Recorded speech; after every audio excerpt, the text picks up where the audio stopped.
Hello, students. I know it's exam time, it's time of anxiety, nervousness. I've come with some very important tips. So, I'm very sure most of us or most of the students make one or the other error or mistake, which I'll discuss. So, it's a very short video, but once you watch it, at times it may help you or help you in saving a lot of marks. So, let's get on and please watch the video so that you get to know very important tips for your any examination, board or anyone. So let's go ahead and get going. The first tip, how to utilize the first 15 minutes. Usually you get 15 minutes before the examination, so how do you utilize it? See, one strategy is read the paper fast, but in my opinion one strategy can be you can try to do MCQs as fast as possible, because if you do that then at least you get ahead of the other things. So while you are answering MCQ, you already know the answers. So what you can do, first 7 8 10 minutes you can utilize scanning the paper, so that is you get an idea of the paper, like how is it and how do you go about attempting it. So there is a theory that some say you attempt MCQ in the order itself, and this, in my opinion, you should always go for lengthy answers and the first hour being very slow. I mean, usually we are slow in writing. So if you attempt the long questions and MCQs, if you can solve and you think you'll take very less time, then do MCQs first and jump on to the last section.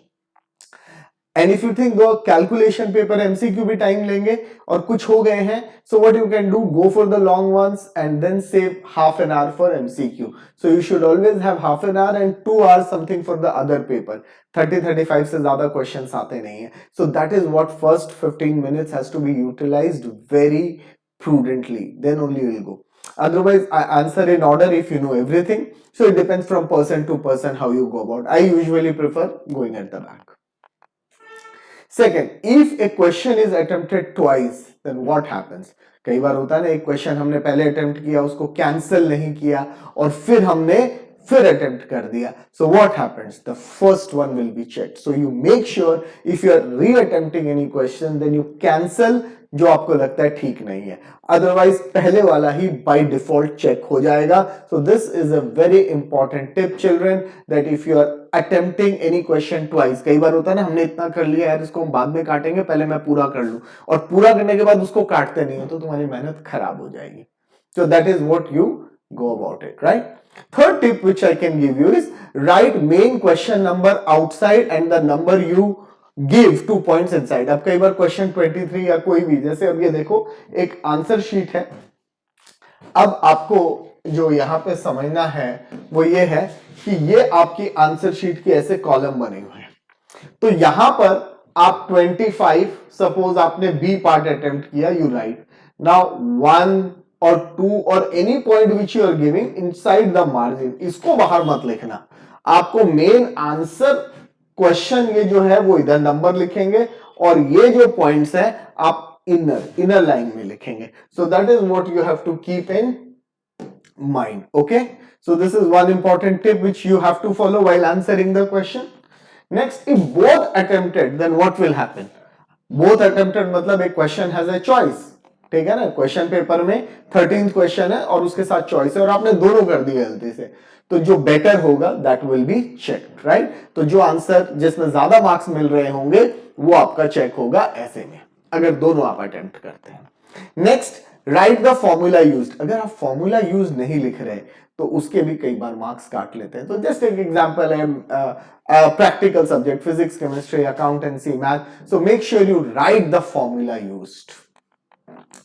Then write the units. Now what I'm trying to tell out here is, suppose unit is meters, so you need to write that meter word there. So if you don't do that, then what happens? The examiner may deduct your mark. So keep in mind rupees, units, whatever it is there, you do write that. Small tips, but आधे number करते हैं. Conclude your answer. Now see, this is a copy where at the end the student has concluded that speed is this much kilometer per hour. So whenever you find the answer, conclude your answer. Because sometimes दो answers आते हैं, हो सकता है आप दोनों acceptable नहीं है, तो आप कंक्लूड करिए कि आपका आंसर क्या आया. Next, draw diagram wherever required. अब ये एक्सप्लेन करना है और अगर डायग्राम बनाना है तो आप डायग्राम बना के दिखाइए and show it. So of with the explanation, if you need, economics होता है वहां डायग्राम की जरूरत है। So if you make a small diagram along with your answer wherever possible और required, it will help. And mathematics में तो जहां ज्योमेट्री ये करते हैं आपको डायग्राम बनाना है, साइंस में भी डायग्राम बनाना है, इकोनॉमिक्स में बनाना है, तो make sure you draw the diagram. Rough चलेगा, you don't need to make, की पूरा सूज से लेना है, क्योंकि वो जो कॉम्पस वगैरह है वो तो जहां पे चाहिए वो है। हाईलाइट द इंपॉर्टेंट और underline points. You are not allowed any coloured highlighters, but आप ये कर सकते हो। टॉपर की कॉपी है और आप देखो कैसे उस स्टूडेंट ने इतने बढ़िया से लिखा भी है, कितनी साफ सुथरी कॉपी है ये सीबीएसई टॉपर की है। And you can see how they have underline. तो आपको अंडरलाइन करना है कीवर्ड्स, ताकि examiner can easily find it. तो जैसे ये वर्ड अंडरलाइन कर दिया, don't use this red pen, I am using it, but just underline using your normal pen also, that will help examiner in theory subjects to give you more marks. How to answer MCQ questions? So this is how you answer MCQ question 1. So the answer for 1 is C, A, 3B, B, और कुछ लोग ये लिख भी देते हैं ताकि कई बार ना वो B और D में कंफ्यूजन होती है, तो एग्जामिनर को लगे यार अब खाली B या D लिखा मैं क्या मानूं। So जब आप ये लिख देते हो छोटा है, तो then what happens is it becomes so easy for the examiner to check. So that is a model answer. You can see how the answer is, questions have been answered for this MCQ 1 से लेके so on. Now do geometry questions such that both are visible. Geometry या diagram वाले. What does this mean? Now you can see these are two parts. अब ये देखो, ये answer sheet के दो पार्ट हैं, तो जब आप आंसर शीट खोलते हो, एक तो हम फ्लिप करके नेक्स्ट पे जाते हैं, 2 पेजेस से। So what I mean to say, जब डायग्राम यहां बना है तो अब आप देखो राइट में जब आप इसको लेके लिखोगे, then it will be easy for you to write this letters A B. Otherwise what is going to happen in exam, you are going to keep flipping in diagram questions and you will go back and see कि मेरे diagram में मैंने P लिखा है, Q लिखा है, और examiner को भी चेक करते हुए ये होगा। सो अगर पीछे स्पेस बचा है, you can just get a cross, PTO लिखो and then use this paper, there is no harm in it, ठीक है ना। So keep in mind this वाला पॉइंट भी, which will help you in doing diagram, economics, so and so many subjects where you can do this. Now don't write let x be the speed, ये maths के लिए है। कई बच्चे लिखते हैं let x be the speed, अरे x speed नहीं होता, x किलोमीटर पर आवर। तो अगर आपने यूनिट नहीं लिखा तो भी एग्जामिनर उसको कई बार डिडक्ट कर देंगे। So let x be the age, x be the age नहीं, x years be the age. So keep in mind when you take this x and all, so you need to be sure about it. Write the main question number outside and the numbers which you have given inside. I think I have already discussed this. So ये वापस आ गया। Read all questions and see the last page. अब कई बार क्या होता है कि second last page में ना ब्लैंक आ जाता है, मतलब I'll show you, this is the answer sheet. यहाँ पे क्वेश्चन 37 आया और ये क्वेश्चन यहाँ कंप्लीट हुआ, और लास्ट पेज पे क्योंकि ये बड़ा क्वेश्चन है तो वो एक प्रिंट होता है। तो आपको ये देखना है कि total number of questions instruction में जितने थे आपने अटेम्प्ट किए या नहीं।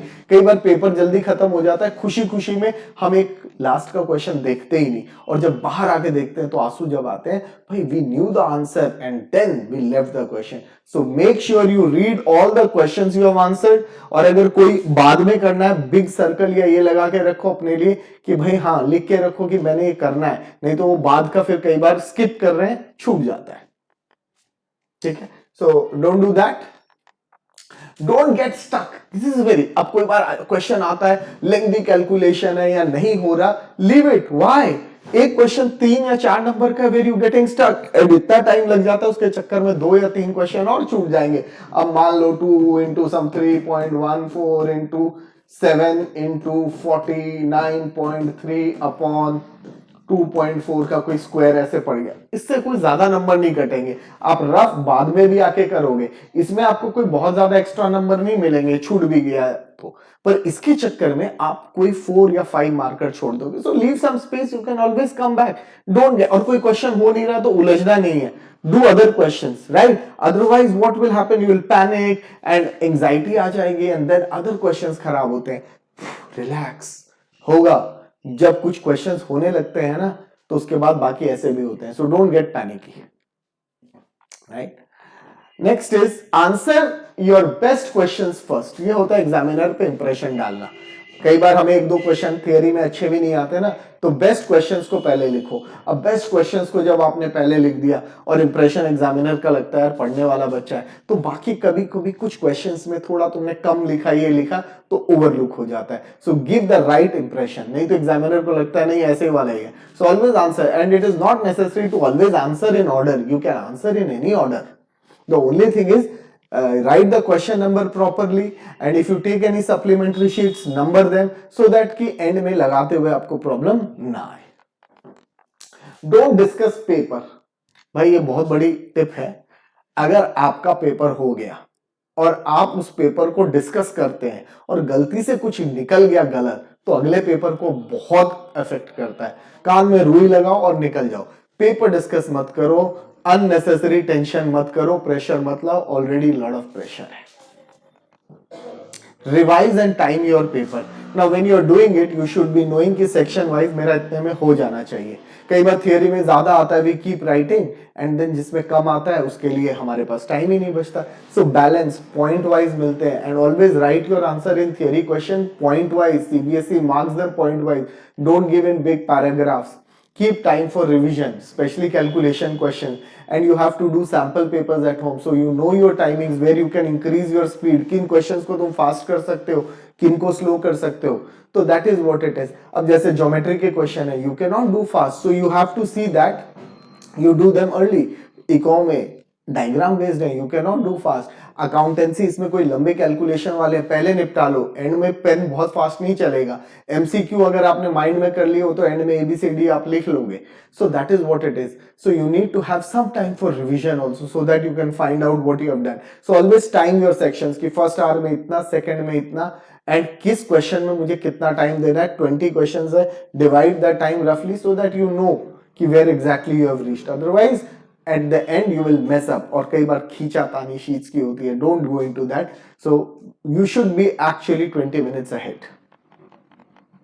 Don't leave NCERT and exemplar. जिन सब्जेक्ट्स में एनसीईआरटी है और एग्जाम्पलर है, आप मत छोड़िए प्लीज, पहले उनको करिए first things first, and then go, papers come from that. हाँ, अकाउंटेंसी में एनसीईआरटी यूज नहीं करते, you can leave, and economics में, मैक्रो में नहीं करते, but most of the subjects है। And even for year 6th 7th 8th, wherever the NCERT is used, you should do it thoroughly, and that is what it is। Now objectives and all come from there only, right? And always revise by closing your eyes before you start next chapter। This is a study tip। Suppose you have studied a answer, so then wait before you move on to next chapter, just recap कि मैंने क्या क्या points किए थे, ठीक है ना। तो इस तरह 1 2 3 करके जब आप जाते हो, तो जैसे हमारे यहाँ राइट्स है, एडिशनल राइट्स क्या दिए हैं, तो राइट टू एजुकेशन है, राइट टू इंफॉर्मेशन है, राइट टू लाइफ है, राइट टू फूड है। तो एक बार आपने कॉम्प्रीहेंड किया, so what will happen, it will store in your memory, then move head. पढ़ते जाओगे फिर डाटा स्टोर नहीं होता। So that is the best thing. Close your eyes, revise before you move, so that you have assimilated. That is revision is a must even while preparing. Take a nap, बहुत important है यार। मैं देखता हूं बच्चों को कल paper है, पूरे दिन पढ़ रहे हैं। नहीं, take a nap every day at least 30 to 40 minutes। That will give you energy. आप सुबह से पढ़ रहे हैं, पढ़ते रहेंगे तो नहीं है। And late night studies are good, but then I don't prefer, because 10:30 is your exam time.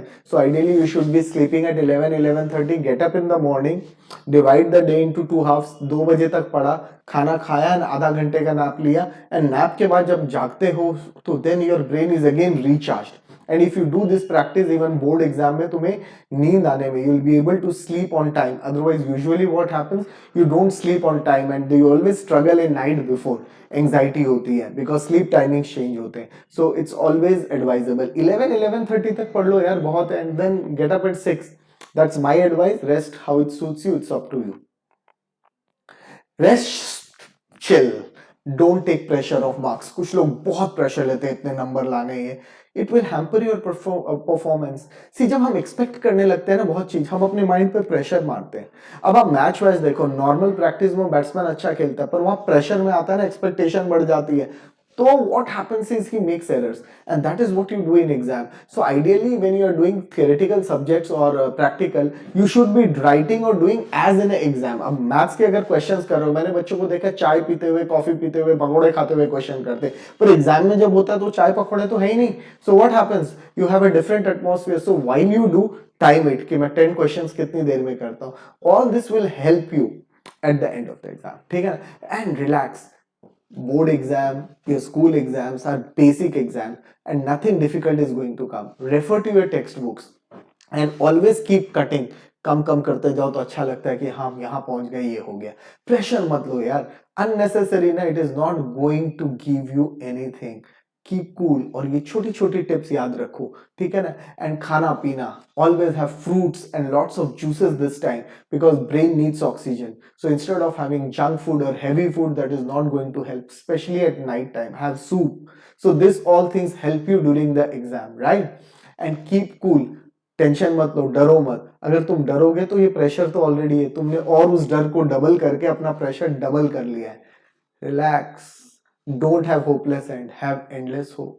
Take care of minutes, hours will take care of themselves. घड़ी को मत देखो, पर यस वो करो जो घड़ी करती है. It keeps going, it never stops. So you keep trying, marks will be there, right? So this is Keshav Agarwal signing off with these tips. And before your board exams or any जो board दे रहे हैं, admit card रखना मत भूला करो. And keep always 20 to 30 minutes before, so that you have margin for traffic and you reach there. ठीक है. So keep these basics, pen, pencil, paper, पूरा geometry kit ready रखा करो. Keep extra so that you don't have to look out in case you are short, right? So keep these basics ready. Everything will be good. All the best. Bye, and you will shine in your exam. Thank you.